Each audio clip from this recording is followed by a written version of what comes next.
Sziasztok! Üdv Szófia széléről! Ez vesz körbe most.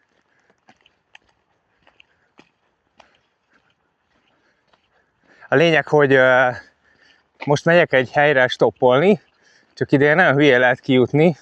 Ez Szófia külvárosa, is kívül vagyok.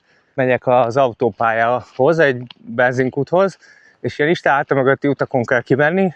A vicces az, hogy erre már jártam, emlékszem az útra, mert 5 évvel ezelőtt, amikor Isztambulba stoppoltam, vagyis akartam, de akkor sajnos nem voltam képben, hogy van egy fontos trükk, amit majd megosztok később, de lényeg, hogy most már tudom, és kicsit késésben is vagyok, de remélem, hogy nem lesz gond.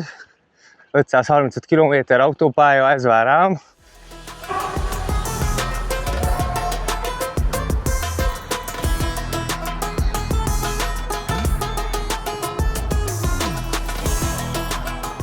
You have a very interesting job or multiple jobs.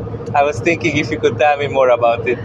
Yes, actually, I'm a journalist here in Bulgaria, but from maybe 8.5 years, I became a mediator, especially family mediator, and I like it a lot, actually.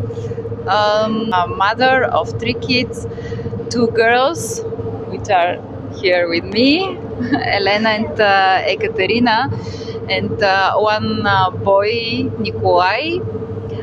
So this is my husband here.